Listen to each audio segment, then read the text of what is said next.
Hey, what's up, everybody? Video 44 coming at you another video. All right, I'm ready to see some trades, man.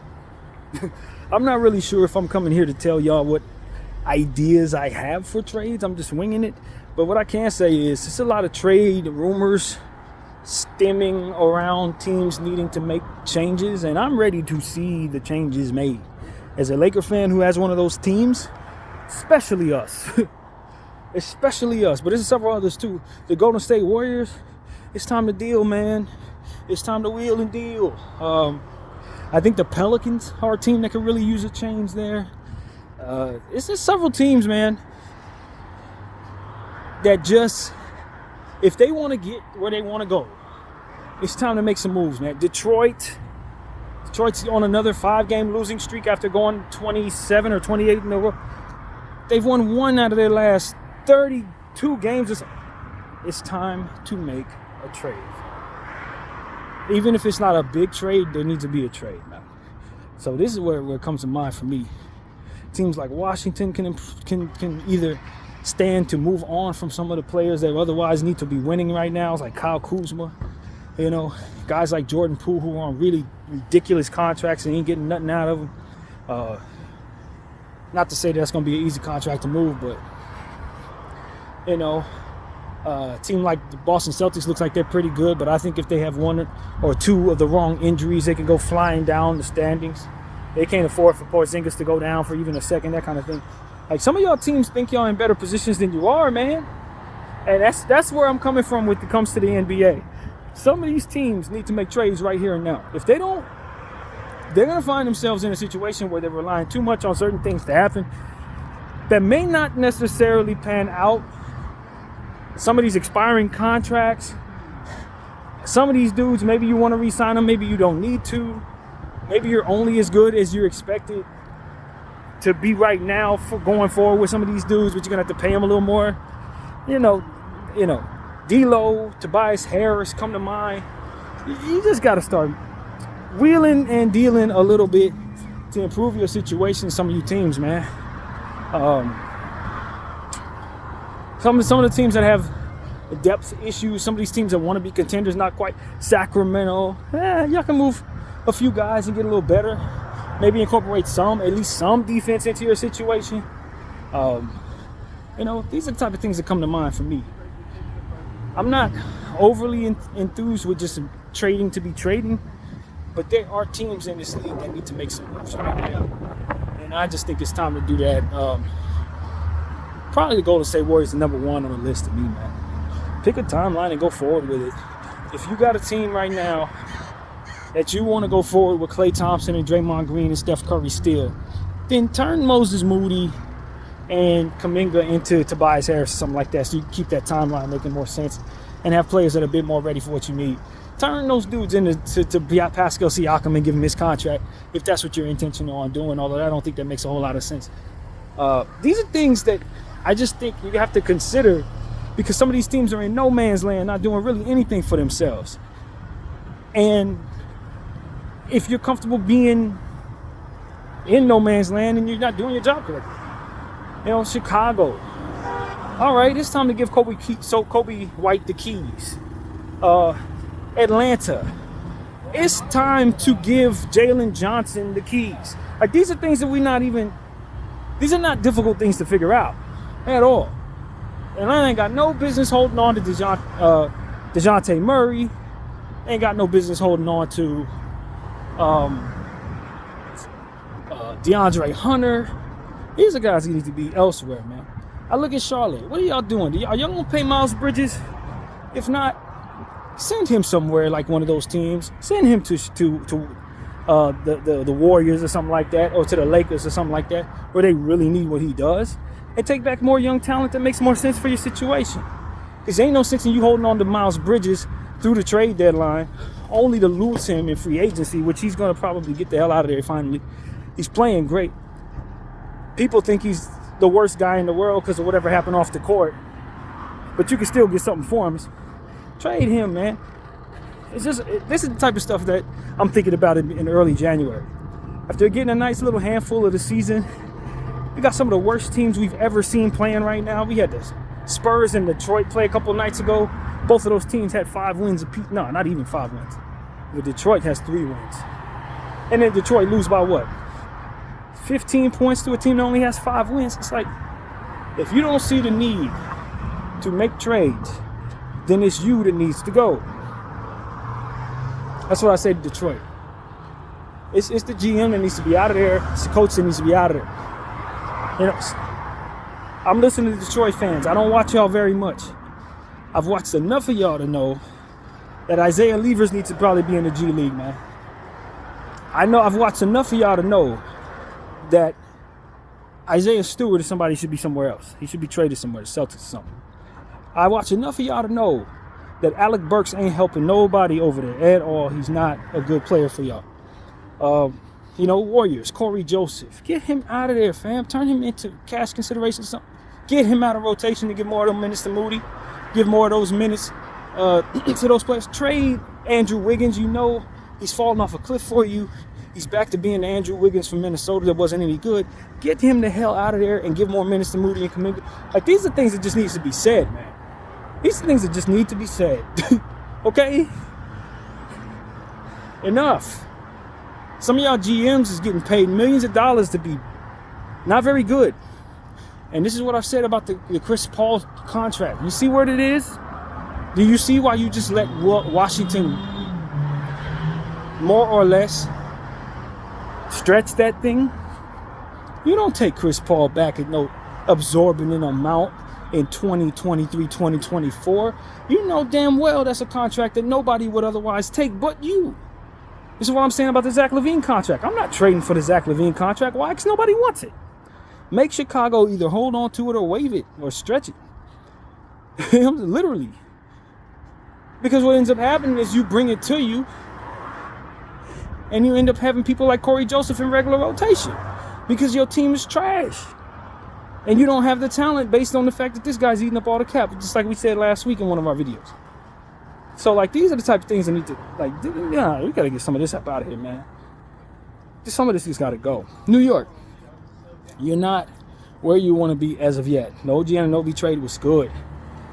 But you still got some guys on your bench that would have more value elsewhere. As I was listening to Jason Timpf say, and I'm going to steal this directly from him. Some of these guys are worth more to you in trade than they are on your team. A guy like Quentin Grimes is exactly that. Trade Quentin Grimes somewhere where he can get 25 minutes a game because you're not using him like that. You know, maybe you could package him together with that horrible Evan Fournier contract and bring yourself an expiring contract and come off your books. Trade that for Tobias Harris. Not to say that that's a good trade for the other team, but that's not the point. It's what you're shopping. Trade that for Miles Bridges. Trade that for D'Angelo Russell. These are the type of things you need to be doing if you're New York so you can create that cap space that will allow you to get whoever's going to want to put on New York Knicks colors. Because cap space is what means most to you right now. You don't need none of these contracts because you have the New York market people will come to. You don't need anything other than trade because you have the trade pieces in picks attached obviously to a young timeline that you're not really holding on to because at the end of the day, you're trying to win right now and get some of these bad contracts and some of these players that can't do a lot off of your team. Evan Fournier didn't have to still be there. You got the trade pieces to move him, to attach to move him and not hurt your overall asset class. The Knicks could be the best team in the Eastern Conference if they just use what they have to get as good as it possibly can, but they're hoarding picks. I hope they have a plan for that. Julius Randle is really good, but is he championship good? Probably not. Like, you know what I mean? I like the idea of Mitchell Robinson, but I could trade Mitchell Robinson for something really good. Like, really good. You know, they traded Jalen Duren for that Detroit pick that's coming up this year. That looks like a good trade. But I could argue they probably should want Jalen Duren anyway. You probably want Jalen Duren. So it's like, I don't know if I'm looking at the Knicks correctly, but Mitchell Robinson, I know they filed for a injury relief packet, or whatever the hell they call that, $7 million injury relief from the NBA. When you, I don't know exactly what they call this, but it's more or less when your player is injured and you don't think he's coming back, so you try to get some cap relief. they didn't get granted that because there's some optimism that he could return. Now, me personally, I don't need him to return. What I need him to do is finally get healthy for the first time in his life. You know what I mean? Because he's constantly injured, just like several other centers around this league that people be relying upon. Steven Adams. Who else? What's homies that the Celtics just traded to the Portland Trail Blazers? Williams. These dudes ain't never gonna be healthy, man. You sitting around waiting for these dudes to have healthy seasons? You might as well wait for me to come into the league. Truthfully, they're never gonna be healthy in life. And so for me, it's like, what do you want to do with your center position, NBA? Because a lot of these teams could really use trades that ultimately bring them some of these centers that are sitting on these teams that ain't doing nothing. You know, I know y'all done away with the center position, and if a guy ain't Jokic or more or less Embiid, y'all don't have no value for that position. But nevertheless, y'all having rebounding issues, rim protection issues. It's like at some point in time, we just got to say, yo, Charlotte got like 4 centers. Half of them dudes need to be elsewhere. They be getting all kinds of minutes somewhere else. Golden State has no centers. Like, you see what I'm saying? So it's like, yo, can we wheel and deal? I look at the Memphis Grizzlies. They're very excited about the guy they just signed. I think his name is Vance Williams Jr. $7 million for, I'm not sure, 2 years, 3 years, something like that. Seems like a good pickup. Everybody's excited about him. They say he's more than worth that. Great price for a guy that has a lot of upside. Optimistic that can be all right for them. But that's your timeline now. You feel me? That's your timeline. Now, granted, I'm not getting rid of Bane or Jackson, but I also can be fine with them not winning for another 2 years. See what I'm saying? Ja Morant comes back next year. Maybe you keep him, maybe you trade him. I don't know. But Marcus Smart, get him the hell up out of there, man. And I know he just got hurt. From what I understand, he's going to be out for a month, which is devastating for them because he's probably one of the number 1 trade pieces. But send him to New York for some of them, for a pick or two, if they can, if that would be possible or something. Take back a contract that ain't no good to get draft equity. That's what y'all need to be doing in Memphis.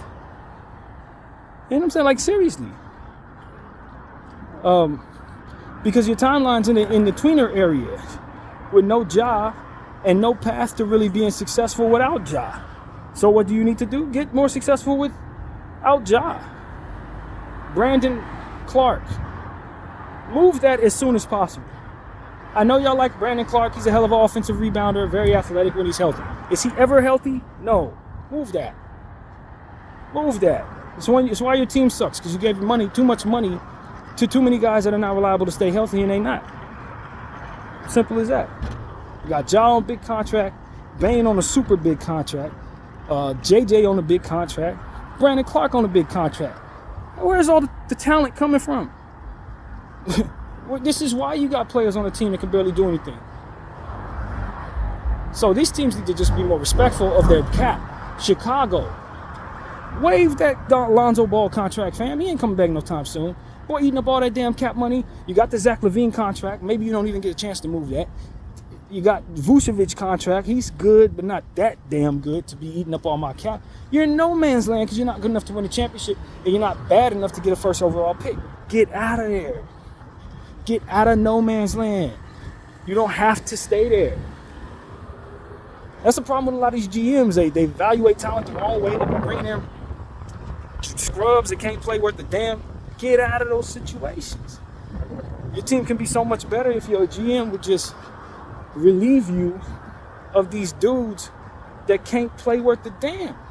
Isaiah Levers, Alec Burks, waive those guys. You're better. Addition with, by way of subtraction. Why? Because they suck and your coach ain't smart enough not to play them. Get them out of there. Corey Joseph, get him out of there. Dudes suck, man. I'm sorry. You can't trade them for nothing. They ain't winning for nothing. Your team's bad in every rotation you put them in. Stop allowing your coach to play these people. Get them off the team, send them to China, and you will be better for it. And then just give those minutes to the young players that otherwise are good. You know these guys are good. Utah, what are you doing with the guys with the names? Samovic and it's just another one too. Fontecchio. What are you doing with these dudes? I like them enough to keep them in the league. Trade them somewhere where they can get the minutes and then give those minutes to the people that need them, like Keontae George, Taylor Hendricks. You don't need all these issues. Agbaji, I like him. Give him more minutes. You don't need Dunn. You're not doing anything with these people. You see what I'm saying? Some of these dudes are like just on the team to be on the team. They're not quite good enough to trade nothing for. They're not quite bad enough, with upside to where keeping them around really helps you get anywhere that you foreseeably want to go. They're never going to reach a level that gets you anything in trade that ultimately makes you that either. So it's like they're just sitting there, man. they're just there. And so that's my problem with the NBA. I see so many players in the league right now that need to be in China, need to be in a G League, need to be in other situations in the league. There's too much of that going on. These GMs are getting away with murder, man. Some of these coaches ain't wise enough not to play these people, or the owner's not wise enough to tell the coaches to stop playing these people. Whatever it is, man, get these dudes up out of here, man. Some of them cannot play worth a damn. They wasn't no good when they were in their prime. Now they're even worse now. Get them dudes out of here. So that's what I'm trying to tell y'all, man.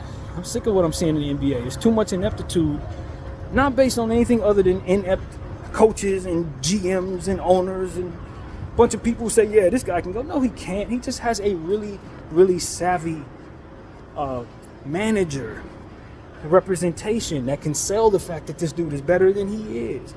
And if you stop taking from these snake oil salesmen, you will be very pleased with the results you receive. That's it. That's all it is.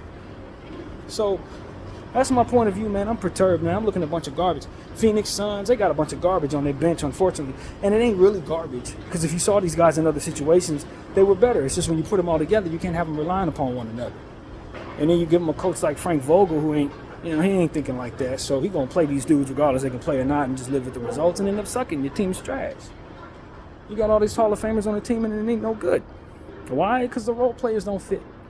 Coach ain't using them properly. It's the same problem I say about the Lakers, man. BDL 44. I thank y'all for watching. I'm out.